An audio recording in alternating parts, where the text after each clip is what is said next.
هذا ونرجع من جديد مع أبونا شمعون لنتعلم مع اللغة الأشورية. وانهينا مع الحركات في الحلقة السابقة، والآن حيكلمنا عن كملنا الدرس هاي الحلقة الثالثة.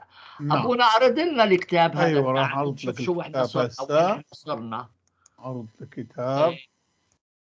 أيوة بعد. يعني أيوة. هو صاحبنا أبونا شمعون حيغير الكتاب على أساس الملاحظات اللي نعمل له إياها. نعم حتى تكون مفهومة لكم أحسن. احنا تعرف احنا يقولوا عندنا بالعربي، يقولوا عند الفلاحين تعلم البيطرة بحمير بحمير النور. تعلم البيطرة بحمير النور. حشاك. تعرف لأنه النور كان عندهم حمير كثير، فاهم علي؟ فواحد يروح يداوي فيهم ويخصيهم مثل هيك، فيقول يتعلم البيطرة بحمير النور. لا هو هاي المثل موجود، يقول انت عندما تدرس تتعلم، ولكن عندما تدرس تتعلم. أيوة. ضعفين. ايوه تشوف شو رد فعل الاخر. بالضبط. ايه وتشوف بالضبط. يعني لانه ابونا شمعون يعرف الامور بس مش منتبه انه هاي الامور هي مناسبه الصعوبات اللي انتم عندكم، اللي ما هو أيوة. لغته ما هي الاشوريه. نعم. ايوه فهو حيحور الكتاب تاعه اللي انا موجود في الاكاديميه على اساس اللي يعني هو بيعلمنا وبيتعلم. نعم بالضبط. تبادل معلومات. وهو هيك. ايه عفوا عليك. ايوه. هلا نحن طبعا شفنا الحركات اللي هي 7 حركات عندنا: الآ والآ والإي والإي والأو والأو والإي. ايوه هذا نجي بعض المعلومات عندنا مهمة حول الأحرف والحركات. بعد ما شفنا الأحرف والحركات، هلا نجي في بعض المعلومات لازم واحد يكون له حتى يقدر يقرأ أحسن الكلمات يعني.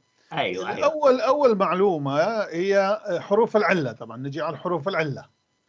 أتوات كريه قلنا. أتوات قلنا هاي أحرف. كريه يعني المريضة، المعلولة، الناقصة. المكروهة.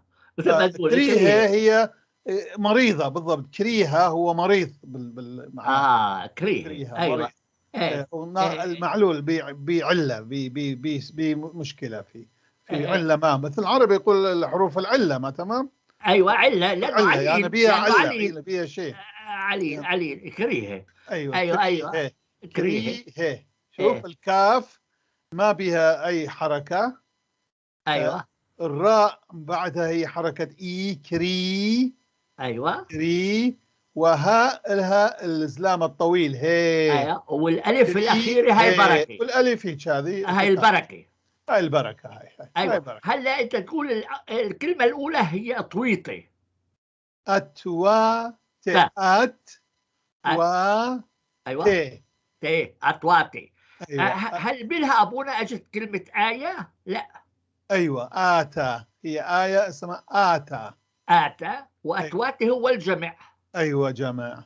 هي علامات يعني. علامات بالضبط. علامات. شو الايات شنو يعني؟ علامات. أيوة علامات. يا علامات الساعه يا علامات الاحرف يا مثل هيك هم بسموها احرف. اتواتي. شوف تعلموا الاحرف. وهاي شو الكلمه الثانيه اللي بحدها؟ هاي كريه. الكاف والراء. أيوة. والراء والاي. ايوه والهاء والف البركه. والف احنا هنسميها باليوم وطالع الف البركه. الف الختام انا اسميها. ايوه كريه. بس احلى. ابونا البركه كريها. ابونا احسن. مفردها هو كريها بس قافه. الهاء عليها قافه عليها. كريها. ايوه كريه. وجمعه هو هي الزلامه. كريه. كريها واحد. كريه كثيرين. كريها مريض. كريه مرضى. ايوه عليله. معتله. احرف المعتله. بالضبط. هي نفس الكلمه العربي. العله هي المرض. المعتل والمعتله. ايوه ايوه. فحروف العلة في اللغة الآشورية هي 2 فقط، مو 3 مثل العربي، هي 2: الألف والباء، والألف ألب والياء والياء. يود. أيوة. والواو وينها؟ ألب والياء. الواو مو هي ما معلولة، سالمة هي. هاي الظاهر ودوها بوقتها إلى مستشفى وعالجوها فسلمت. فما رجعت. صارت سالمة. رجعت سليمة. شفيت من الماء. ايوه ايوه. الألف والياء فقط. الألب واليود. ألف ألب. ايوه. والياء يود. هاي الياء. وتسميان أيضا بالحروف الناقصة، أيضا نسميها ناقصة، باصورة. لأنها تتغير. ليش سموه هيك؟ نحن بالقواعد هيك يقول: لأنها تتغير أو تسقط كتابة أو لفظا عند الاشتقاق والتصريف، يعني مثل العربي، مثل العربي بالتمام. أيوة، عند النحو والتصريف. أيوة. كما أيوة. سنرى أيوة. في موضوع الفعل خاصة. أمثلة. أيوة. سنجي على أمثلة عليها.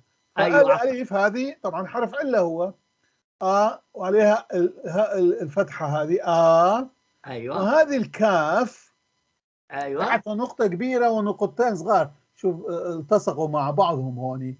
أيوة. فالكاف هاي تحتها نقطة كبيرة تصير خاء. أيوة. خل لام آخل. أخل. آخل يعني أكل. أيوة. أو يأكل. أيوة. حلو. آخل جذر. أيوة. فعل أكل. فتصير اسم مفعول أو المصدر. أيوة. اسم الفعل أو المصدر تصير أيوة. خالة. شوف الألف هذه أيوة. تسقط لفظا. وهذا هذه الشرطة وبعدين راح أشرحها. أيوة. هذه الشرطة المائلة فوقها تعني أنه انتبه، لا تقرأ هذه، لا تقرأ. هي مثل الفتحة العربية.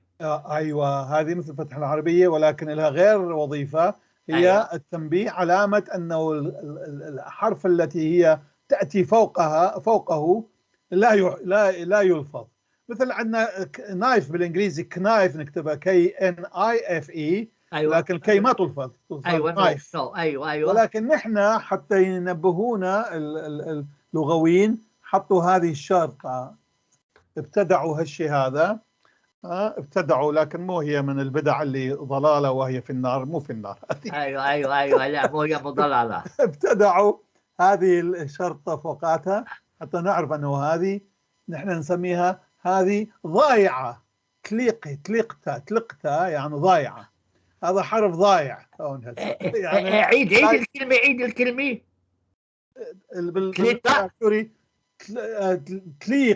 تليقة يعني ضايع. تليقة. تليقة يعني مثل المرأة الطالق. مثلا مطلق طالق. تليقة. حلو جدا. شوف كيف ارتبطنا. طليقة هي نفس الكلمة العربية. طليقة مطلق يعني طالق، هذا رايح طالق. طلقوه. لا معلقة ولا مطلقة. هي أيوة. تليقة. أيوة. طليقة. بعدين الحرف اللي بعدها الثاني هو نفسه، قلنا خاء. شوف هاي هسه بانت النقطة، لأن هون كان نقطتين زلامة اندمجت معاها.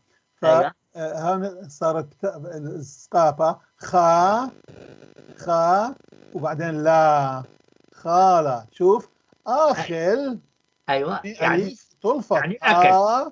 أيوة. هوني أليف ما تلفظ. خالة كأنه خالة يعني شو يعني خالة؟ يعني هو اسم الفعل أو مصدر لليأكل، يعني أكل. أكلا. خالة أكلا. هل أيضا تعني الأكل؟ أكل أيضا. أيوة.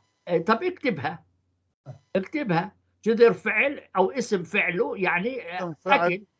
اسم فعل فعله ما بعرف. بمعنى أيوة. أكل. عليها همزة الألف. أيوة. عليها همزة. أيوة. ألف. والكاف عليها كسرة. أيوة. واللام. أكل. أيوة. حلو ده. أكل. أيوة. وصيغة الأمر سيقول. شوف تقع بالمرة حتى كتابة ما تكتب الألف، شفت؟ ايوه هون فقط لفظا سقطت، هون سقطت كتابة أيضا في الأمر. خلو خول خل. كل بس ابونا بالعربي كل في مناطق عندنا يقول اكل. أكل إيه في مناطق عندنا يقولوا اكل، يعني نحن كل. بالعراق نقول أكل. اكل يعني الامر اكل، بس انتم الالف سقطت عندكم. أيوة كل صارت كل، مثل بالعربي أكل يأكل أكلا، فأنت كل لا. وكيف تلفظها بالعربي الكلمه الفصيح ما نقول أكل، نقول كل. كل. ايوه بالضبط مثل السرياني خل. ايوه كل. وكيف تلفظ الكلمه بالسرياني؟ خل. ايوه خل.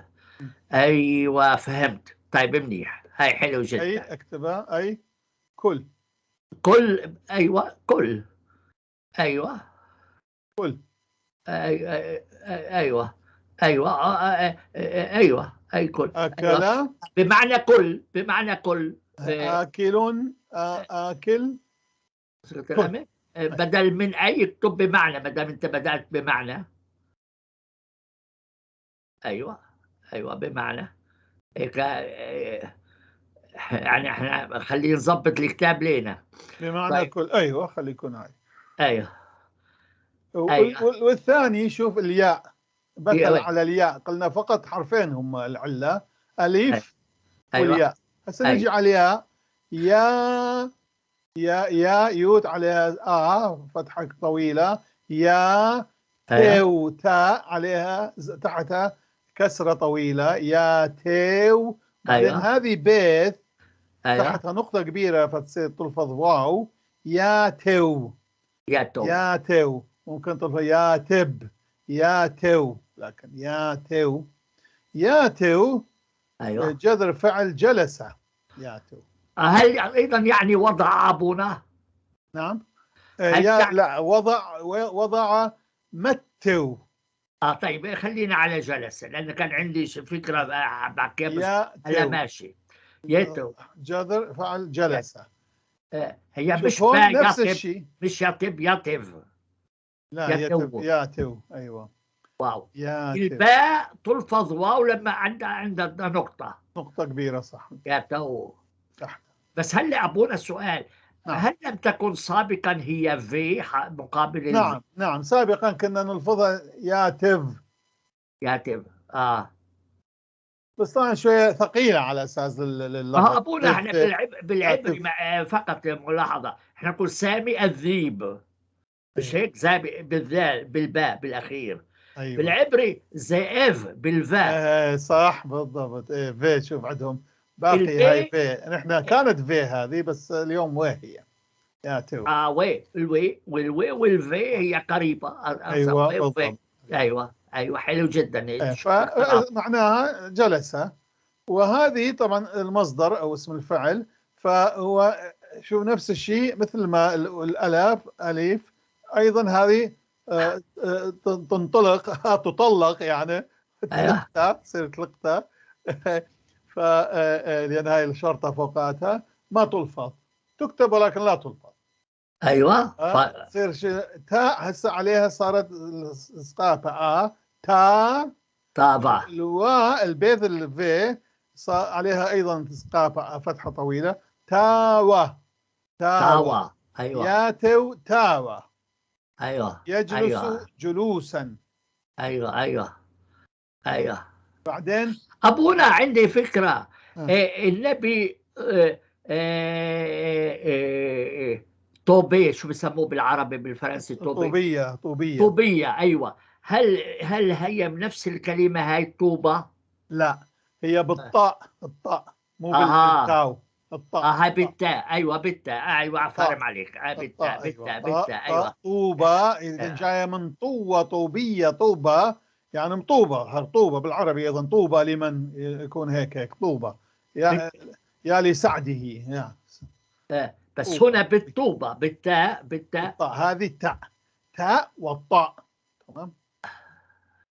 إيه. ما انتم بتقولوا ابونا بالعربي الطوب، يعني الحجر اللي يبنى فيه الطوب. الطوب ايوه الطوب بالطاء يا بالطاء. مش بالطوب ولا بالتاء؟ لا بالطاء. بالطاء. ايوه ايوه ايوه ايوه ايوه. تب. بس احنا بنقول كمان تب ابونا، يعني توقف او يعني تبت يدا ابا لهب يعني بالتاء، بس هي بالتاء. انقطع بتر. ايوه ايوه تب، هنا تب توا توا توا. تاوى جلس ايوه جلوس. توا جلس، حلو جدا. بمعنى جلوس، خلي اكتبها بمعنى جلوس. ايوه اسم فعله جلوس. ايوه حلو ايوه جلوس.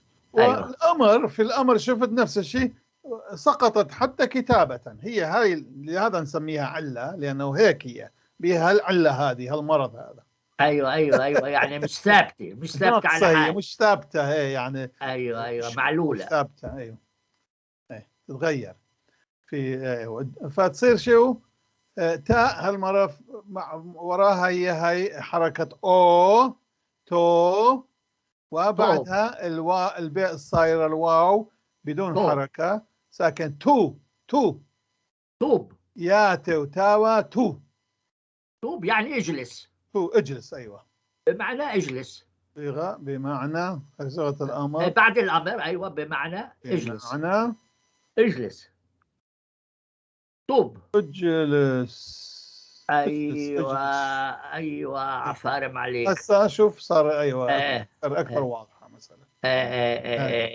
حلو فعندي جدا. هنا مثل آخر أعطيت للحرف لما يكون بالوسط. هون شوف بالبداية، حتى لا واحد يفكر أنه ممكن فقط في البداية يأتي الحرف على، لا. ايوه فهون في الوسط أيوة. شفت طوف هذه صندوق عليها أيوة. قا تصير، والألف هذه ايوه تحتها ايه كسرة، فتصير ايه قا ايه، وهذه ميم الأخيرة ساكنة طبعا.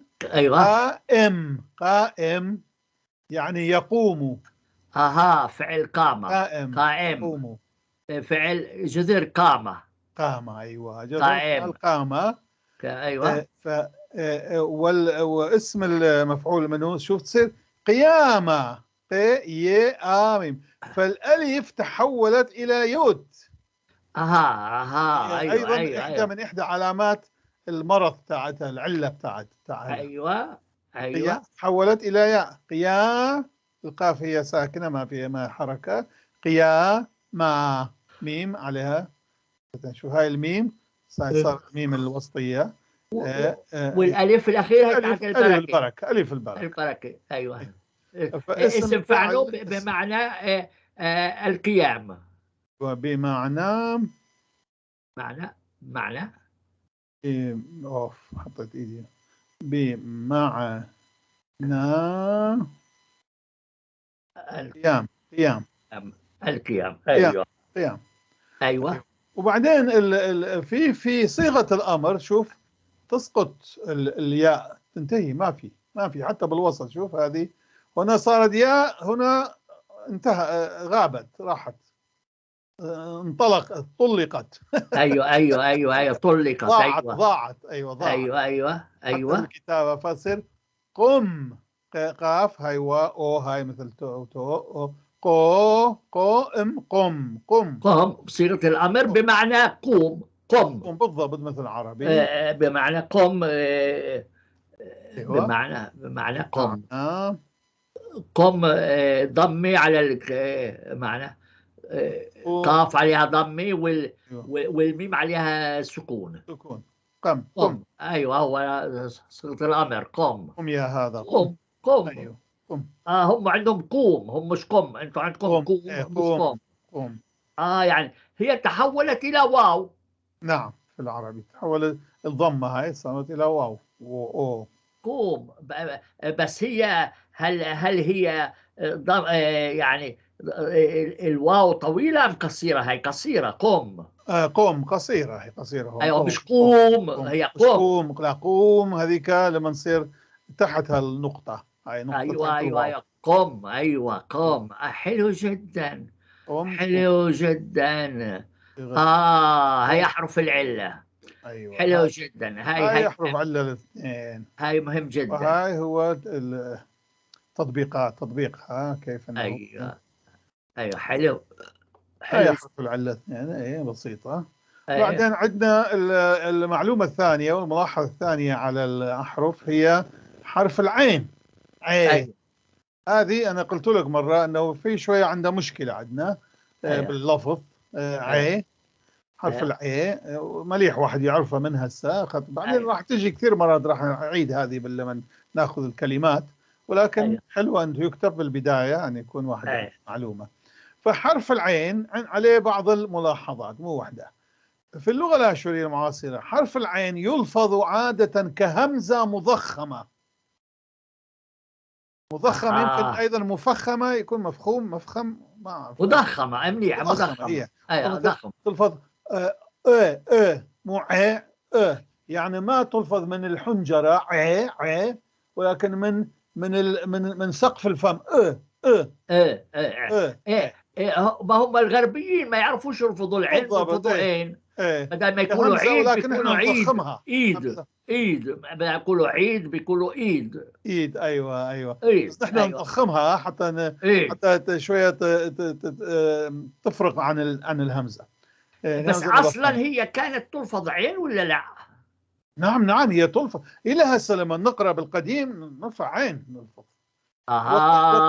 وقسم من الجدد اللي تعلموا من صغرهم يقولوا بالعربي، يعني درسوا يقولوها مثل ما انا كذا اقول ايوه. والكلدان كلهم لما يقرون سواء القديم او الحديث يرفضوها بس نحن الاشوريين شويه عندنا مشكله بها، خاصه ابائنا يعني القدماء. يسموها حيث يخرج من وسط الفم وليس من الحنجرة كما هو الحال في العربية. فعلى سبيل المثال كلمة عامر عامر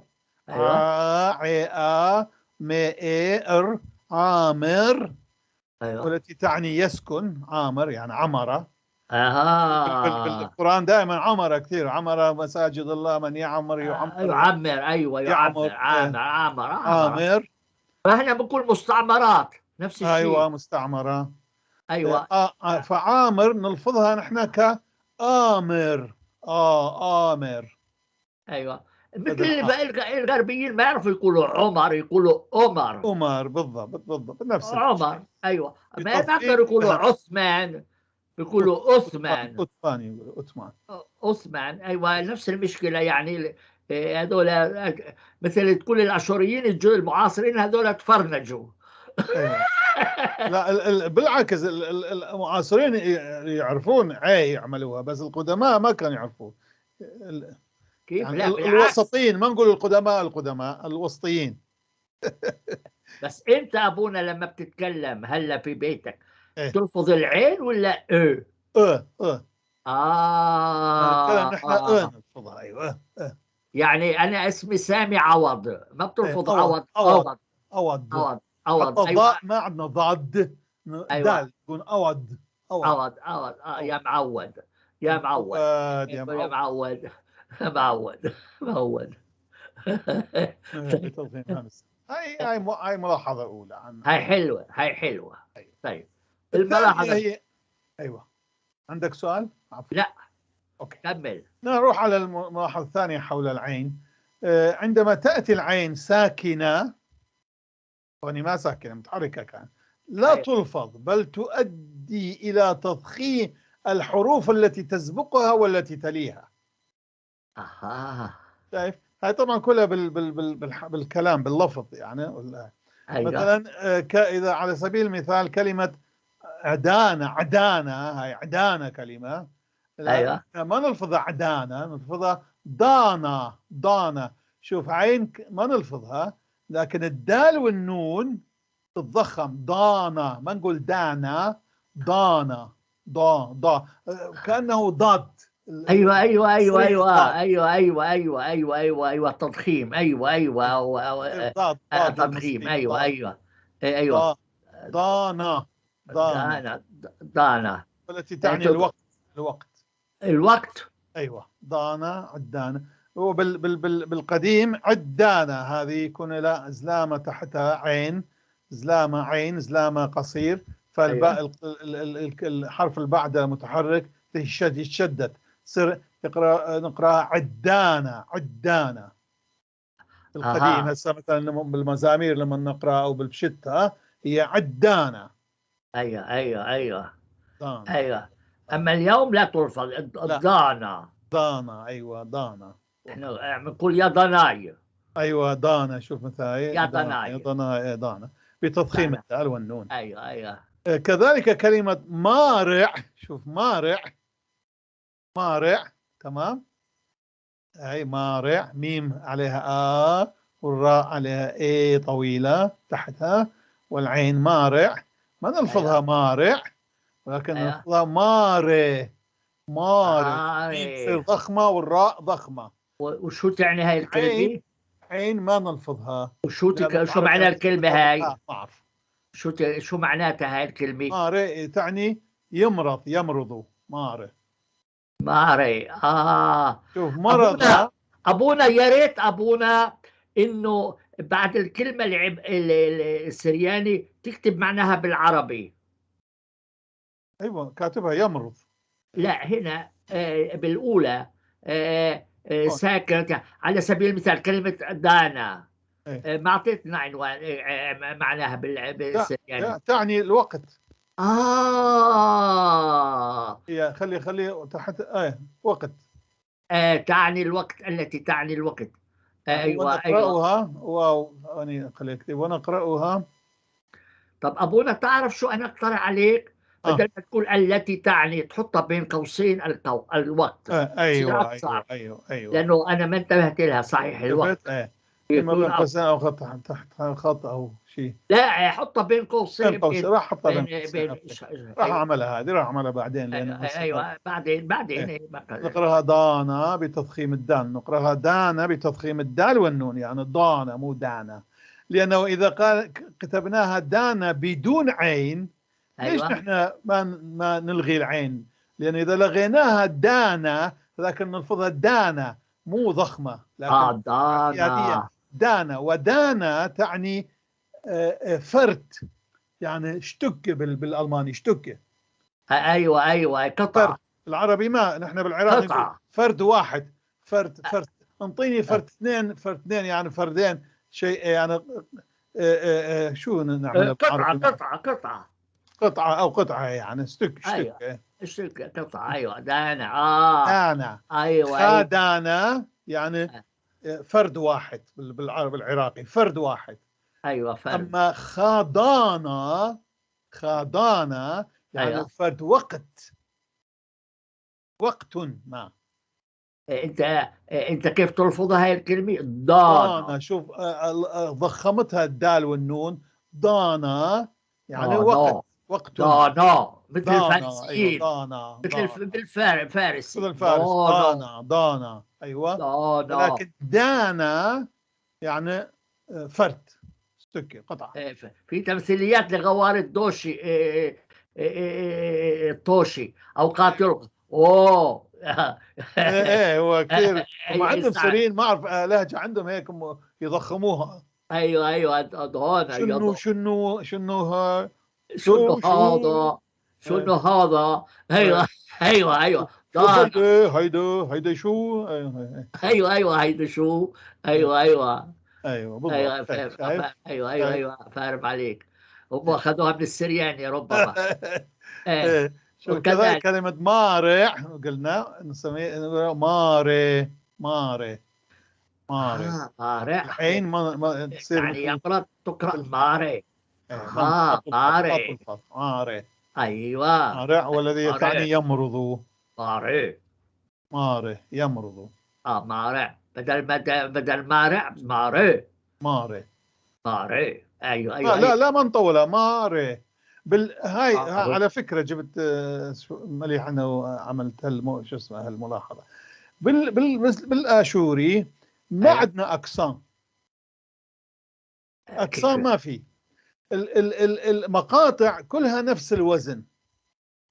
يعني مثلا نقول ماري. ما نقول ماري أو ماري لا ماري. ري طيب اوكي. مر. مر. فكلها هيك. هاي خلتني انا انتبه لها. بنت لما كنت انا في سان هوزي في كاليفورنيا، بنت بولندية كانت تقرأ اللغات السامية في جامعة هناك، جامعة ستانفورد. فقالت لي انتوا لغتكم هيك، ما عندكم الاكسان، كل المقاطع عندها نفس الوزن الموسيقي، يعني نفس الوزن. قلت لها نعم صح. منين عرفتي؟ قال لان انا اقرأ اللغات السامية في الجامعة. ايوه فهمت. واحد ما ينتبه صحيح. ايه ما لغته ما ينتبه ليها. ايوه.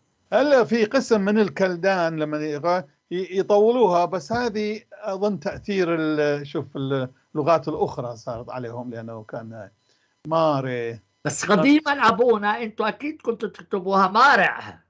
ايوه هي الفضاء مارع ونفس الشيء، ولكن بالنسبه للاقسام ما في، فقط انه لفظ الكلمه العين كان تلفظ عين جوتورال، يعني هون حنجريه. مارع. ايوه.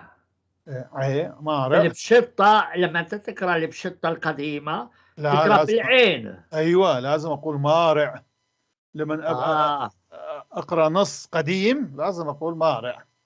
اما اذا تحول للاشهر الحديث ايه ماري ماري مارع. ماري ايه ماري ماري مرايا، تصير مرايا هسه راح اجي عليها هذيك. ايوه. شوف. ايوه. ماري اوكي بتضخيم الميم والراء. ونفس أيوة. الشيء مع كلمة زارع. ايوه. زارع يعني يزرع، عربي ايضا زارع. ايوه. ايوه. زارع. شوف وري زارع، والتي تعني يزرع، تقرأ زاره. ايوه زاري. ايوه زاري. زاره مو زاره. ايوه. ايوه. ايوه. هاي لأن زلامة طويل مو ايوه. خواص. ايوه. ايوه. ايوه. ايوه. ايوه. ايوه. هاي حلو جدا. والملاحظه الاخيره. ايوه مع أخيرا حول عين، هي عندما ترد العين في وسط الكلمة وتكون متحركة، في وسط ومتحركة. هون قلنا لما تكون في البداية وساكنة تكون. عين ساكنة لا تلفظ. ايوه. ساكنة ايوه. ما تلفظ، ولكن إذا كانت متحركة فتلفظ مثل الياء. ايوه. فعلى سبيل المثال نقول باية بدلا أيوة. من باعي. ايوه. باعي. شوف باعي باعي. ايوه. باي نقول بدل باعي. طيب. والتي تعني يريد. العراقي أبي. أيوة يبي. يعني الكويتية أبي. نبي. يبي. شوف الكويتيين يبي. أو نبي، يعني نحن نريد نبغي كل أيوة. نبي. فهم عندهم كثير أبي. الكويتيين الكويتيين نبي. أيوة. باعي هي يمكن هاي باء نبعي هي نبي. نبغي بدل من نبغي هي صارت نبي. ايوه بالضبط. نبي. هاي ثلاث اسماء ربما أقول كلمة نبي جاي من نبغي.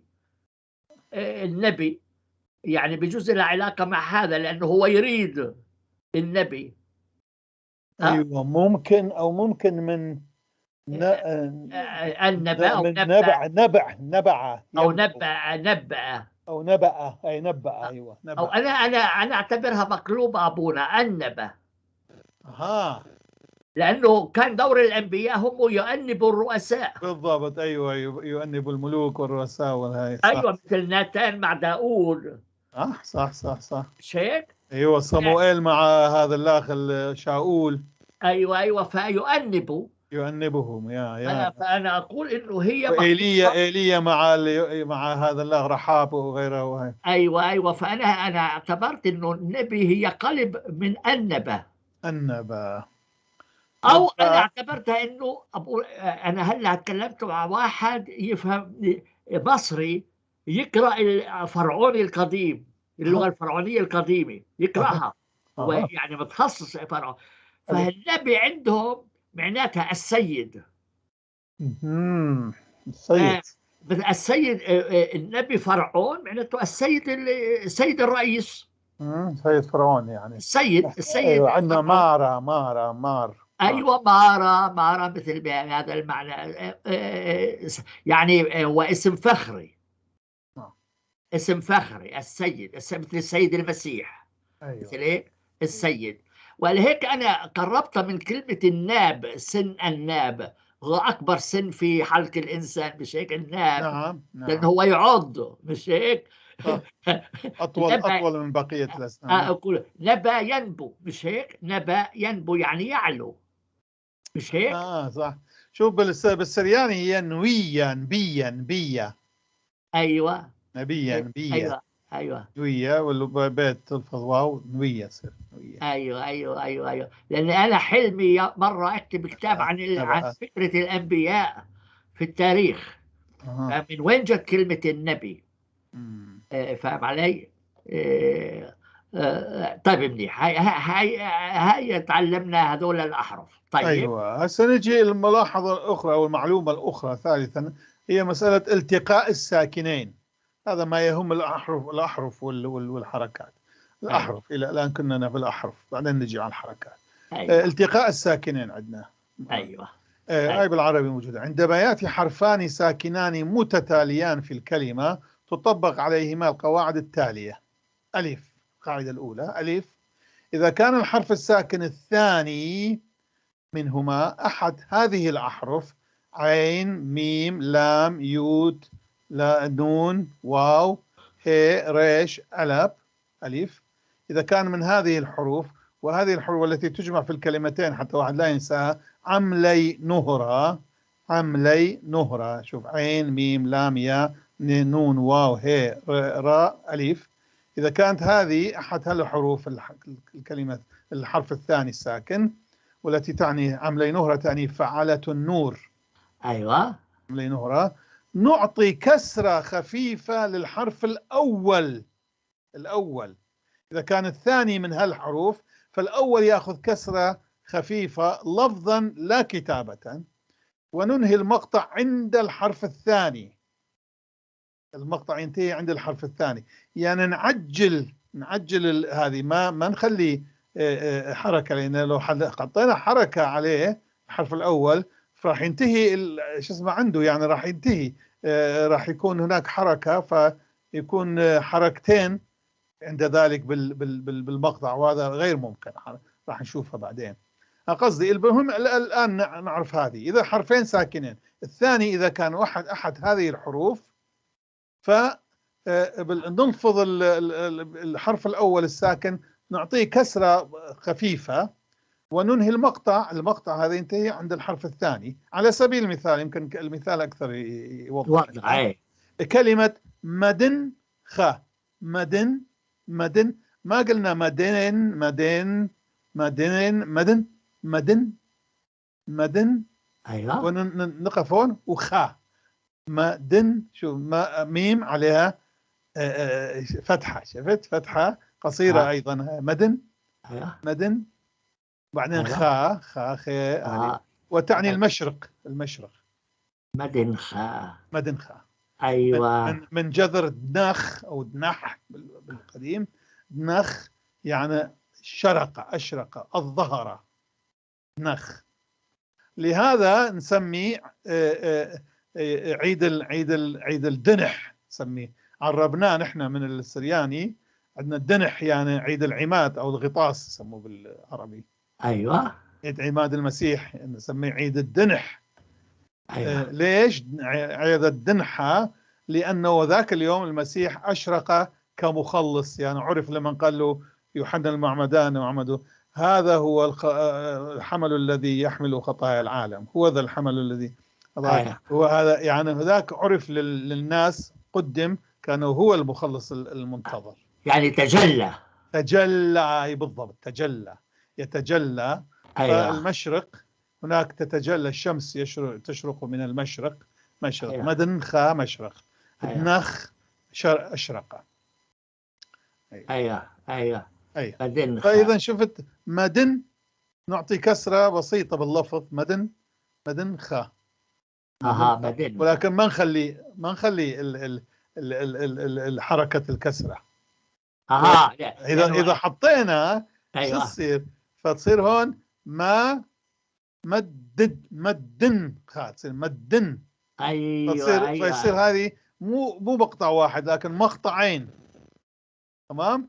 ايوه هنا مقطع واحد مدن، لكن إذا في مدن. إسلام يقول مدن مدن مقطعين. ايوه فهنا طبعا بعدين راح نشوف تكون هاي تأثيراتها في قضية البتر في أمور أخرى قواعدية. طيب مدن ايوه مشرق. أوكي. ايه هذه إذا كان ساكنان واحدة منهم هيك.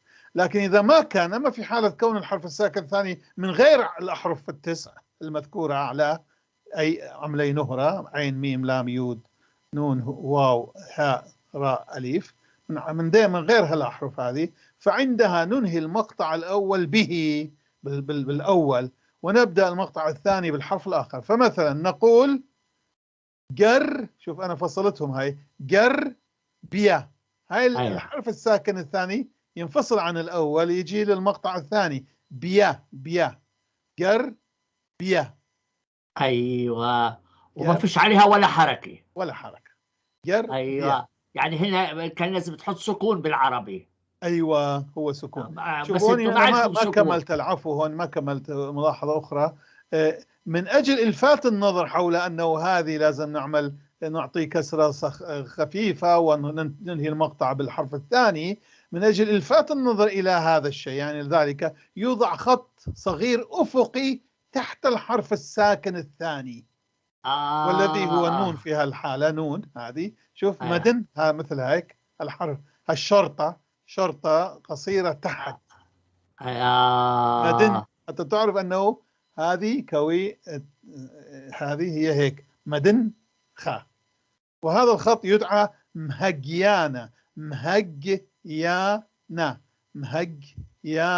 يعني يكتب بالحرف اللاتيني مهجيانة، يعني المهجي الذي يهجي. ممكن تقول هيك، بس هو اسمه المهجي. مهجيان. حلو مهجيانة. ايوه مهجيان. يعني شرطة للتهجئة. ايوه. ايوه اما في حال قلنا نرجع الى المعلومه الثانيه، الملاحظه الثانيه، عندما ما تكون هذه قلنا جر، فينفصلون الحرفين الساكنين. الاول يكون بالمقطع الاول ينتهي عنده جر. ايوه والثاني بيا بالضبط يكونون ساكنين، يعني مثل ما لازم يكون هما ساكنين بالاصل. جر بيا. والتي تعني غرب. شوف مشرق ومغرب. بس هي لا تكتب ابونا هيك منفصلين، انت كتبتها لا هيك طبعا لا تكتب منفصلين. انا فقط للتهجئه. اذا تريد جر لا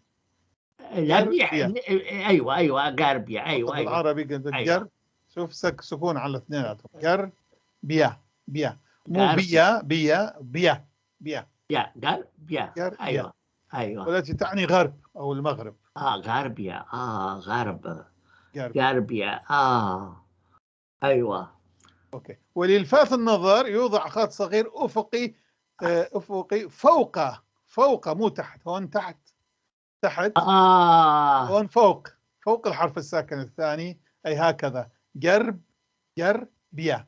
شوف الخط هذا والشرطة فوق الباء مو تحت. ايوه فهمت. جربيا. وهذا الخط يسمى مرهطانة. شوف حتى هون في هذا الخط. ليش؟ لأن ساكنين عندنا راء الريش والهاء هي ساكنتين، وبما أنه الهاء هي إحدى حروف حملي نهرة هذه. شفت؟ شوف فإذا لازم نحط تحتها الشرطة. مرهطانة. أبونا سؤال، في القواميس تكتب هكذا أم هي فقط للكتابة العامية؟ لا تكتب في القواميس. أيوة يجب أن تكتب. هذه الشرطة المرهطانة، لأنه الشرطة هاي طبعا زيادة للانتباه، يعني لجلب الانتباه. أما هي طبعا اللي يعرف اللغة هناك قواعد لللفظ. بس يعني مثلا قاموس منا، هل بيستعمل هذه الشرطات؟ اللي أشوف لك أنا ما منتبه، لأنه بما أنه أعرفها بدون ما أشوف الشرطة أعرف كيف أقرأها. شوف لا ما عم شوف شو زنب.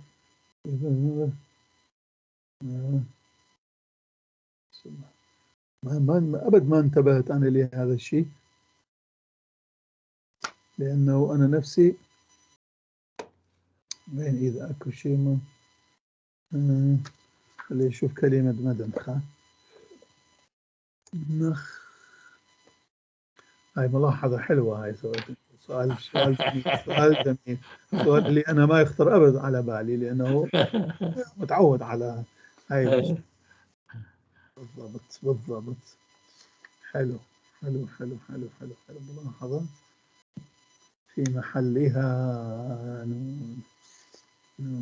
نخ، النخ وين شو نخ، دنخ دنخ مدنخ شو مدن دنخ ناخذ نيخة. لا ما في، ما يحطها، شوف ما يحطها، لا ما يحط. القاموس ما يحط، ما في لزوم، لأنه على أساس يعني اللي يستعمل القاموس هو يعرف يعني. شفت. أيوة. ايوه حلو جدا. لكن احنا كثير مرات نحطها، وكثير مرات انا نفسي ما احطها، اللي اذا لما اكتب على الناس اعرف يعرفوه هالشيء ما احطه، ولكن اذا للجدد اللي باللغه فاكتبها حتى ينتبهون لها. ايوه وفي كتاب الصلوات مكتوبة. ايوه مكتوبه، في كثير من الاماكن مكتوبه. ايوه طيب وبعدين حلو جدا. ايوه هاي انتهت هذه. نجي رابعا على حروف تكتب ولا تقرأ. هاي اللي شفناه هون مثل منها، لما كان حروف تكتب ولا تقرأ. هناك بعض الأحرف تكتب لكنها لا تقرأ، كما في بعض اللغات الأخرى مثل كي قلتوا في كلمة نايف إنجليزية. ومن أجل إلفات النظر، نحن مليح أنه عندنا هالشيء، من أجل إلفات النظر إلى ذلك يوضع خط مائل صغير فوق ذلك الحرف للدلالة على عدم لفظه، مثل هذه شوف هذه هذه المطلقة، هذه مطلقة. أيوة أليف تلقتها، أليف ضايعة. هي ما نلفظها، نلفظ نا ش أنا شا، ما نلفظ أنا شا، ما نقول أنا شا، لكن نقول ناشا. ناشا وناشا وتعني الإنسان. ناشا إنسان. لكن هي فيها ألف، أناس، فيها مثل ألف الأناس، وألف لكنها تلفظ مثل الأناس. أناس. أيوة احنا أناس. ممكن تقول بالعربي ناس أو أناس. أناس. يمكن بالعبري كيف يقولوها؟ أظن ما أعرف كويس. يمكن أنا أظن أناش. أناش. أناشيم، أظن مثل هيك. أناشيم. أيوة أناشيم. أظن هيك، ما أعرفها أناش. بالتمام أنا. أيوة. أنا أفك لكن الحرف نحن فقط هيك بالعبري. حتى يعني حتى بالقديم، يعني بالقديم أيضا لا تلفظ هذه أليف. ناشا لم تكن تلفظ أصلا. لا. لهذا لما نقول ندخل عليها نسويها يعني مركبة برناشا، ابن الإنسان برناشا، الأليف تهمل حتى لا تكتب. برناشا. وبالقاموس أبونا، هل هي لما تبحث عنها بتكتب الناشا ولا أناشا؟ هي مكتوبة أناشا، ولكن أشوف لك مخلي هذه شرطة أم ما مخليها. أيوة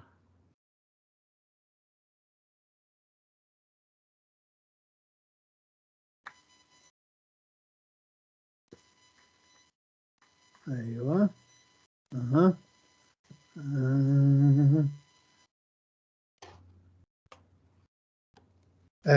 مكتوبة. عجيب، هذه مخليها. حاط لها الشرطة هاي حط لها بتاعت شرطة هذه المطلقة. مائلة فوق. أيوة. أيوة في كل هذه، في الجذر وفي كل المشتقات شفت. كاتب أليف عليها شرطة. ناشا، ناشي، أيوة ناشين، أيوة ناش. أيوة. بث ناشا، ناشين، ناشين، تكيمة. أيوة كلها في كل المشتقات والتبعية. شفت.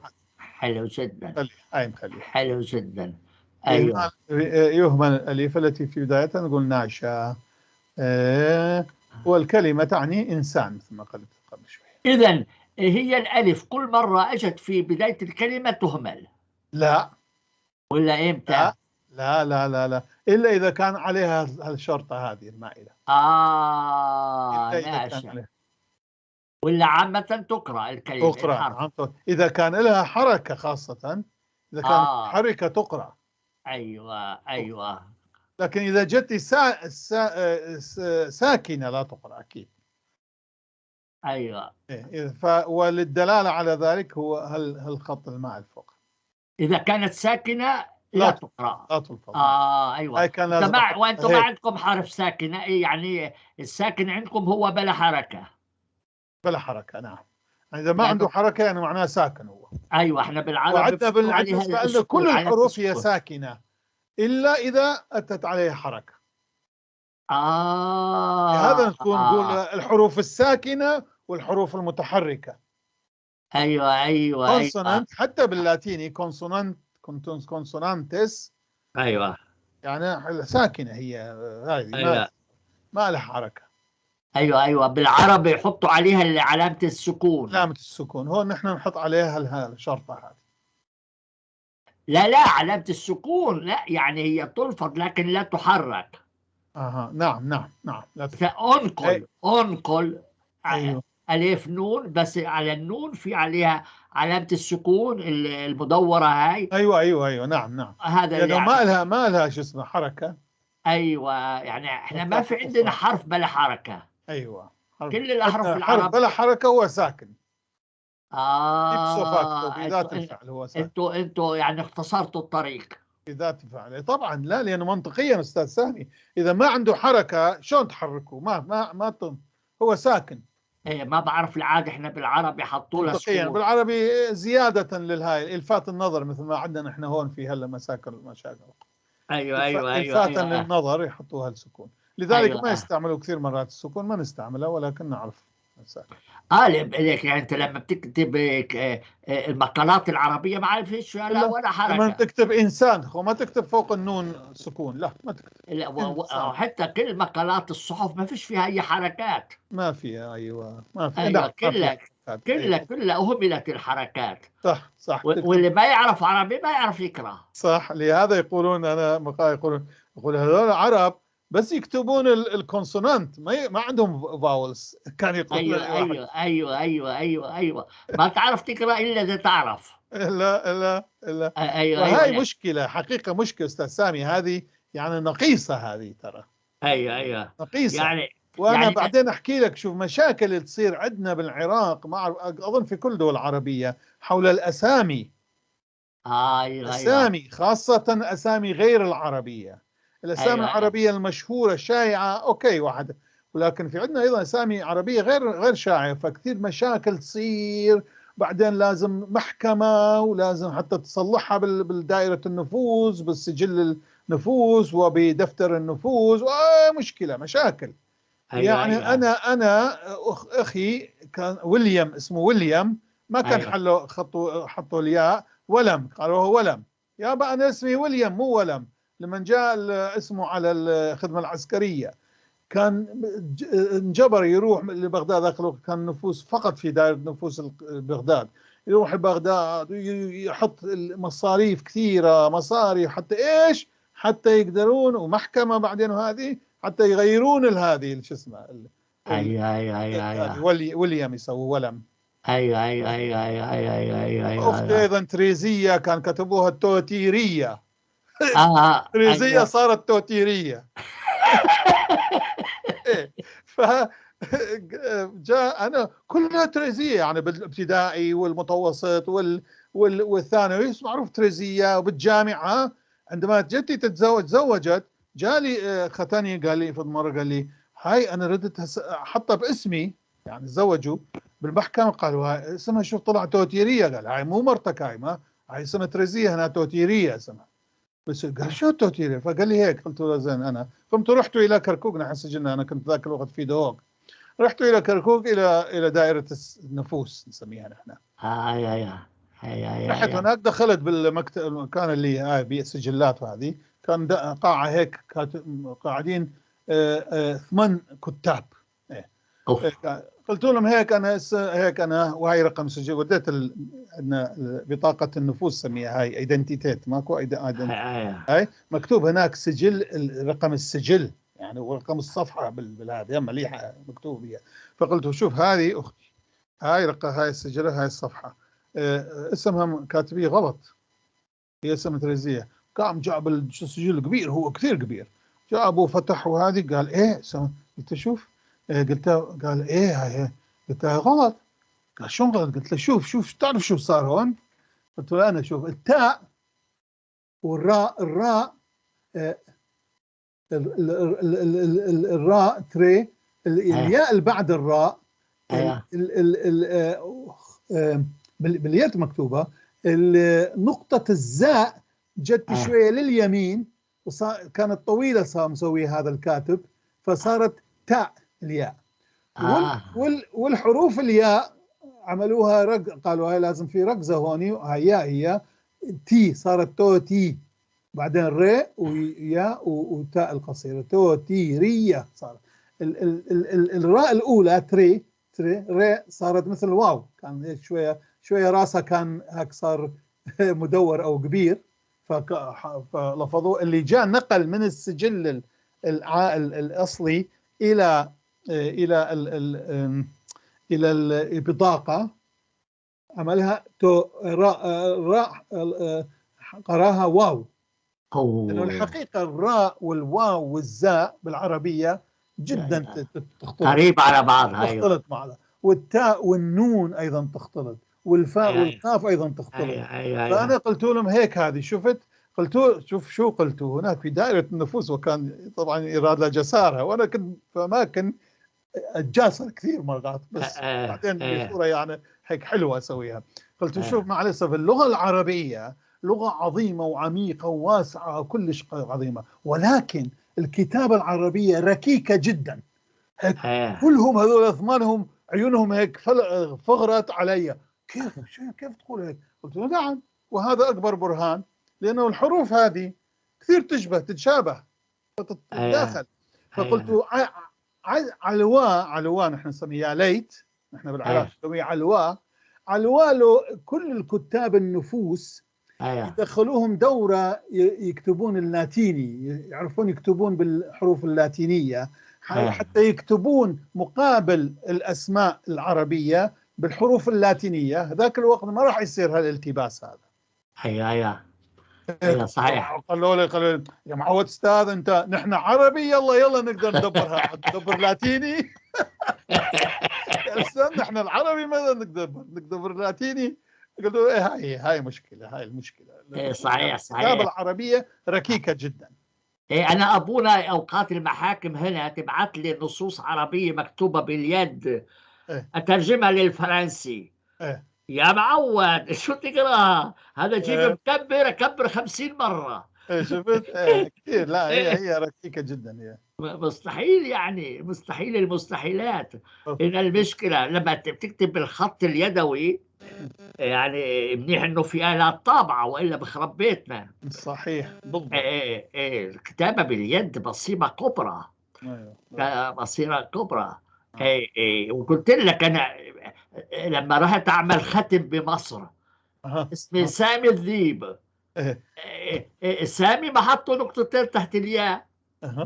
سامة. سامة. قلت لهم اخواني هذا ما انا كتبت، قال لي احنا هيك نكتبها. قلت له خيي بعدين بسموني سامة.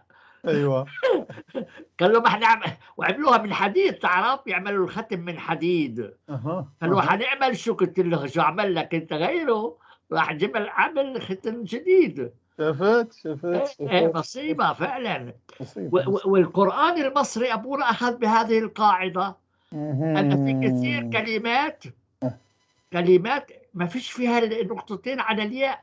شفت؟ وبعدين يقول هذا منزل من السماء وما بيتغير. وما تدري شو القصة تاعتها. هاي مصيبة كبيرة قراءة هذا النص القرآني. يعني ما تفكر حتى مثلا كتب التفسير اللي موجودة على الانترنت، لأنه اللي كانوا يطبعوها كانوا مصاريين. فكل اللي هي وفي وعلي ومثل هيك، ما فيش فيها نقط. ما هنا هذا الذي كنتم فيه تستعجلون، الذي ما فيش فيها نقطتين. لا بس شو عملوا؟ حطوا كسرة تحت الذال. واي بس الياء هذه الياء الشلوشية. ايوه صارت زينة بركة. هذه بركة مثل الألف، عندنا الألف. هاي هنا عندنا وفي أنفسكم، على الياء ما فيش نقطتين، وفي أنفسكم ما فيش فيها نقطتين، حاطين بس كسرة تحت الفاء، تحت النقطة تحت الفاء. بس نقراها وفى يوفي. أيوة لهيك حط عليها الكسرة، عملوا عليها كسرة. وفى أنفسكم. واحد يجي بعدين لما ينسخها يقول وفى أنفسكم. أيوة إذا تعرف كل الحركات تخرب بيته. يعني أنا قدامي أمامي هنا القرآن فتش عليها.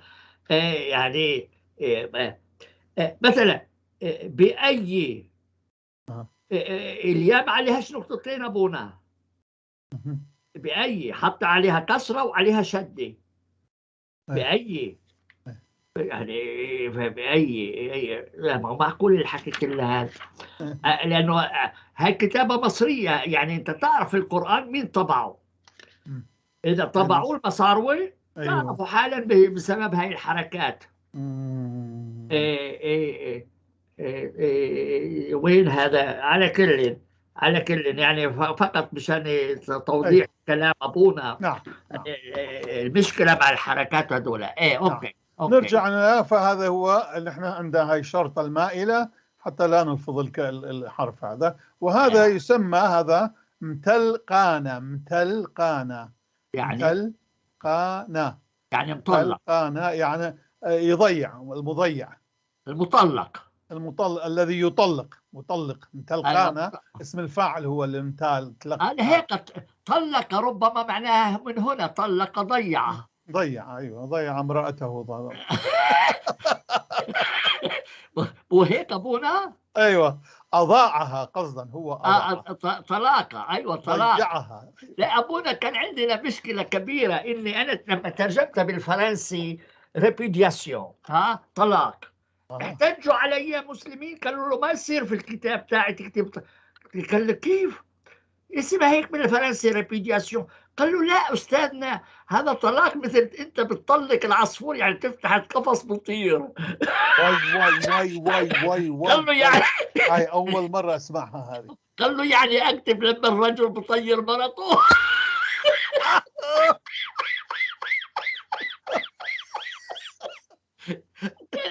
كيف يطيرها يابا؟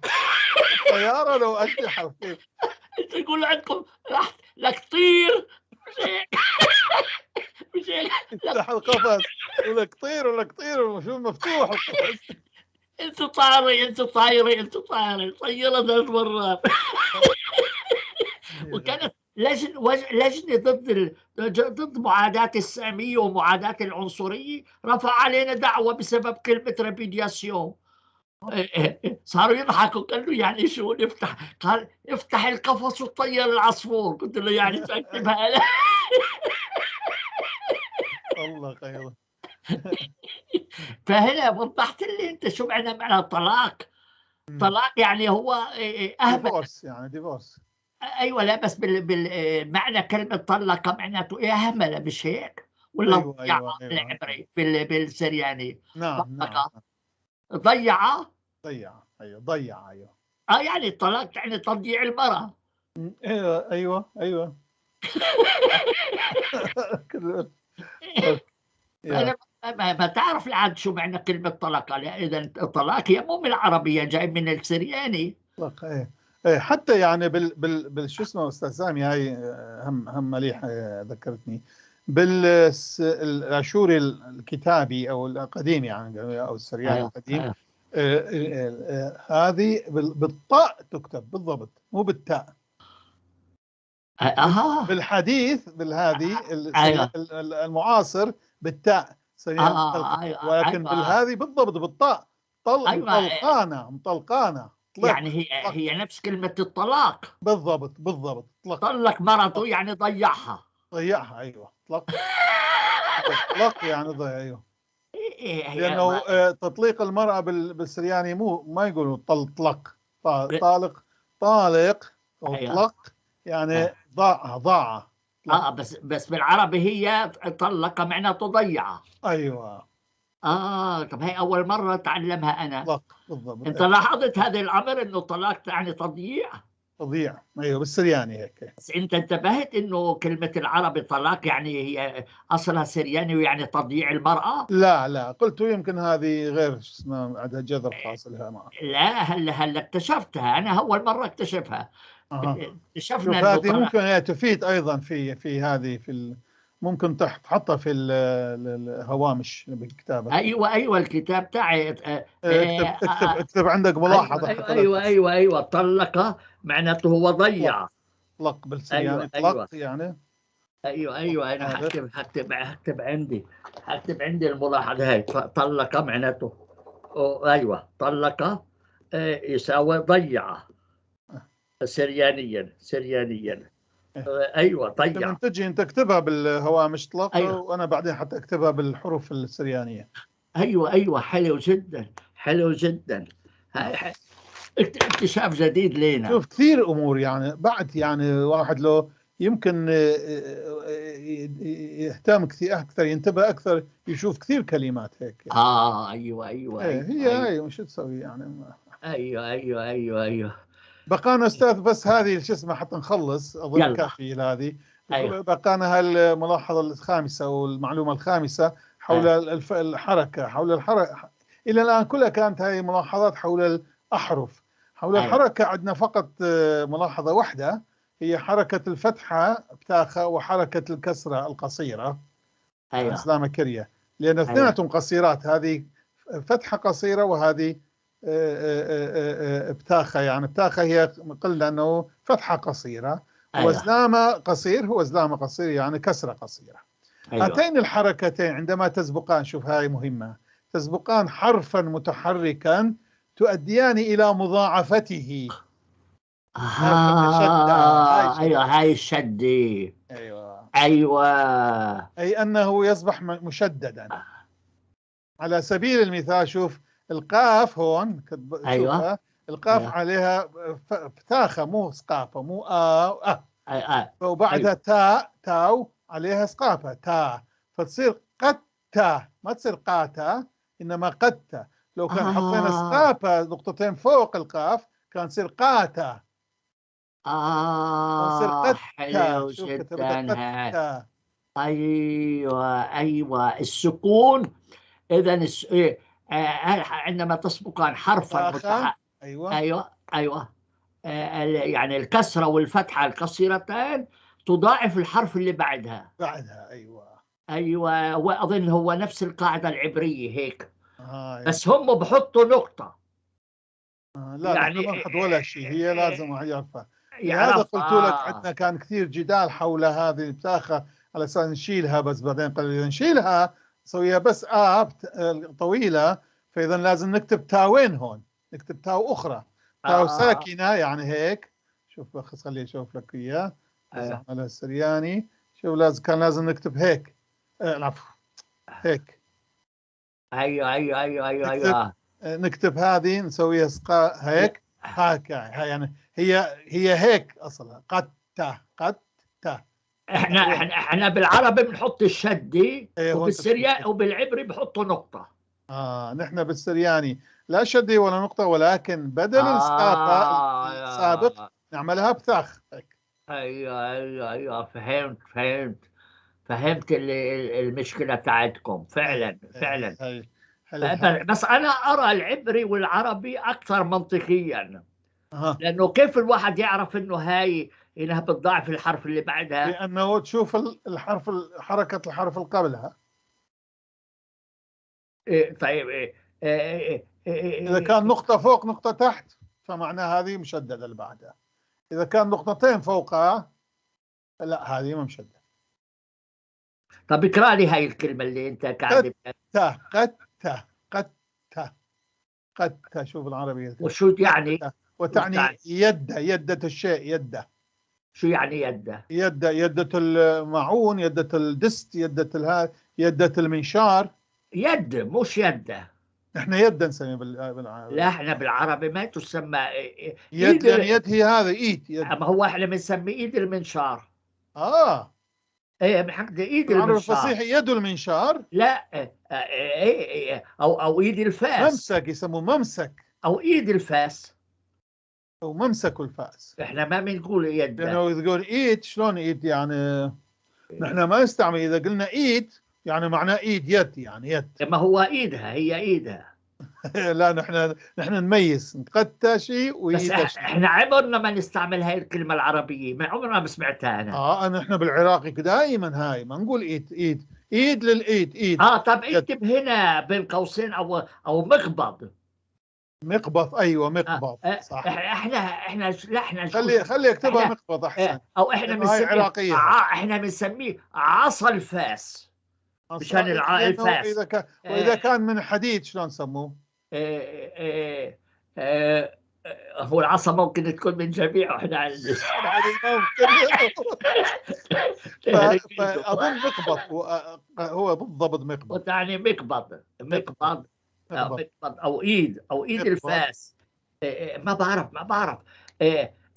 انا بالعربي بالفرنسي ابونا بسموه مانش. آه. بالفرنسي مانش. مش ما يسموها هي قريبة من ما الماء. ما يسمى من ماء، اليد. مانش. الماء. شفت؟ إيه. المانش هي قريبة من الماء، من اليد. ماء، من اليد، ايوه، بس ما هي ماء. مانش. لا مانش، انا حدور على كلمة المانش من وين جت هاي. ايوه. ايوه مانش. شوف لا مانش دي لا بيوش وي. ايوه ايوه. تعني وايضا مثلا دبه، شوف هاي بالنسبه للفتحه، هاي بالنسبه للكسره القصيره. الكلمه الاخرى الدال تحتها نقطتين متوازيتين، يعني فتحه قصيره، والباء عليها سقافه طب فتحه. انا عندي سؤال، ما أيوة. المانع ان نكرهها دبا؟ لا، ديبا لازم نكون هيك. شوف، لازم اكتبها بهالشكل هالمره. عربي، انا اخليها شوري. خلي اكتبها من جديد، لانه اذا حتى هيك شفت، هيك لازم اكتبها. ديبا. نقطتين مائلتين، هي تصير ديبا. ديبا. ديبا. لا بس طيب منيح، خلص هلا فهمت. اذا نقطتين. ايوه منيح هاي ملاحظة كويسة، لانه احنا بنحط لها شدة، انتم ما بتحطوا لها شدة.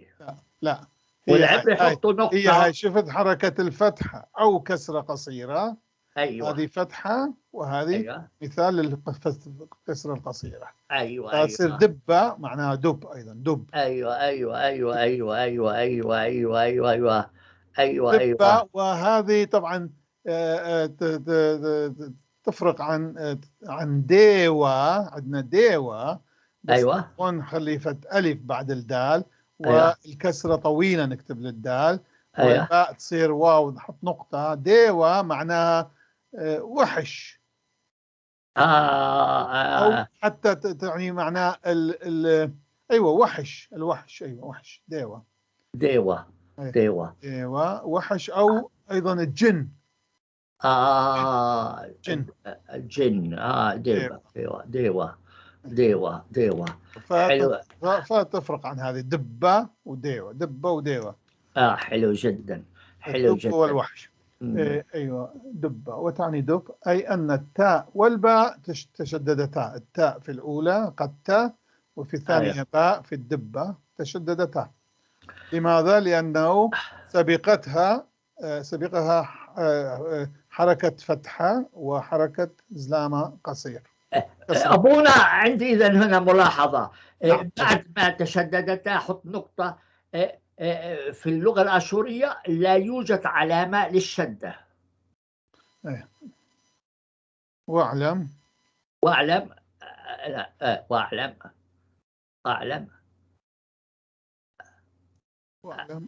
لا واعلم أن في اللغة الآشورية لا توجد عناصر الآشورية كلها لا توجد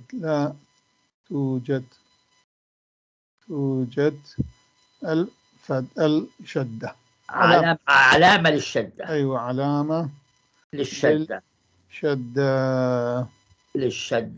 حطها بين قوسين الشدة، إذا تعرف تحط الشدة ما مشكلة، مو مشكلة، واضحة. أيوة. أضحكك، نحن نتذكر لما كنا صغار أول مرة بالمدرسة تضيف أبونا ولا توجد علامة للسكون. هلا بالأماكن بأعلى تكتبها لما تكلمنا عن السكون. أيوة. لا توجد علامة للسكون. الحرف الساكن. أيوة. الساكن. أيوة. أنت ممكن واعلم أنه لا يوجد في خلي عملها هيك حتى تكون للثاني كلتاهما. واعلم. أيوة. يعني لأنه بعدين يقول لك وين السكون، لأنه احنا عندنا سكون. ممكن تنقل الجملة اللي كتبتها قبل شوية. صح. ذكرت الجملة تحت. أسألك بعدين بس أغير لا توجد فيها طب منيح فيه. أيوة لا توجد. أيوة علامة السكون. أيوة. بس هوني راح أغير دقيقة. أيوة. سكون بدل شدة للسكون. أوف. أيوة.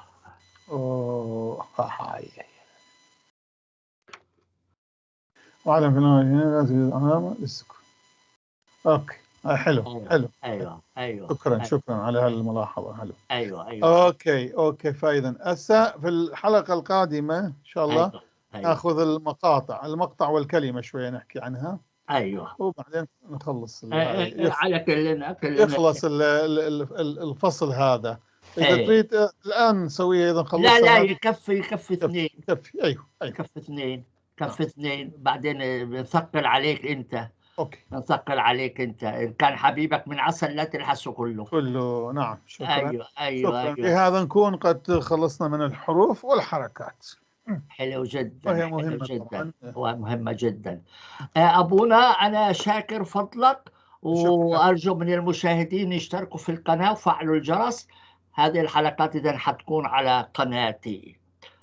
طبعا الذين مهتمين بهالأمور فهي أمور كلش يعني مهمة بالنسبة لهم حقيقة يعني.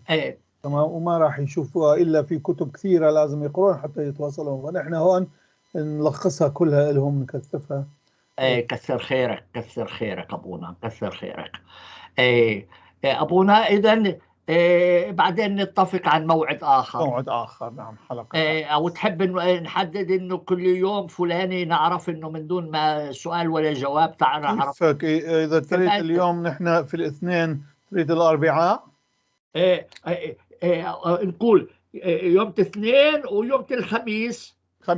الخميس كل يوم الاثنين ويوم خميس اعرف، علشان اذا واحد اخذ موعد نعرف انه هذول الايام احنا حاجزينهم. جميل. الساعه 4:30.